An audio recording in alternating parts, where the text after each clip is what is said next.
வெயில் காலத்துக்கான பாரம்பரியமான 10 பானங்கள். 1 மோர், குளிர்ச்சி மற்றும் நிறைய நலம் கொடுக்கக்கூடிய பாக்டீரியாக்கள் இருக்கு. அடுத்த பானகம் குளிர்ச்சியும் கொடுக்கும், பதநீர் நிறைய குளிர்ச்சியை கொடுத்து ஊட்டத்தையும் கொடுக்கும். அடுத்து இளநீர், நமக்கு தேவைப்படக்கூடிய வெயில் காலத்துல நீரிழப்பு நிறைய ஏற்படும், ஸோ அப்போ தேவைப்படக்கூடிய பொட்டாசியத்தை கொடுத்து நீரிழப்பை சரி செய்யும். அப்புறம் நொங்கு, அதை ஒரு மிக்சியில் அடிச்சு பானம் மாதிரி பயன்படுத்தலாம், ஒரு சர்பத் மாதிரி எடுத்துக்கலாம். அடுத்து நன்னாரி சர்பத், இதுலயும் நிறைய குளிர்ச்சி தரக்கூடிய பொருட்கள் இருக்கு, நிறைய ஊட்டங்களும் அதுல இருக்கு.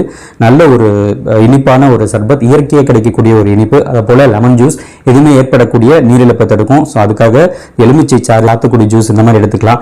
நிறைய பழச்சாறுகளை இந்த வெயில் காலத்தில் எடுத்துக்கலாம். சீரக தண்ணி, வெந்தய தண்ணி, இந்த சீரகத்தையும் வெந்தயத்தையும் தண்ணியில் போட்டு ஊற வச்சு நம்ம எடுத்துக்கலாம். அப்புறம் மண்பானையில் வெட்டி வேறு, விளாமிச்சு வேறு, நன்னாரி வேறு, இதெல்லாம் போட்டு குளிர்ச்சி மிக்க பானமாகவும் எடுத்துக்கலாம். எல்லாத்துக்கும் மேலே குறைந்தது ஒரு நாளைக்கு 3 to 4 லிட்டர் தண்ணி வெயில பொறுத்து எடுத்துக்கிட்டோம்னா ரொம்ப ஆரோக்கியமாக இருக்கலாம். அப்போ நான் பேசுறது கூட பாருங்க, எவ்வளோ வேர்வையோடு தான் பேசிட்டு இருக்கேன்.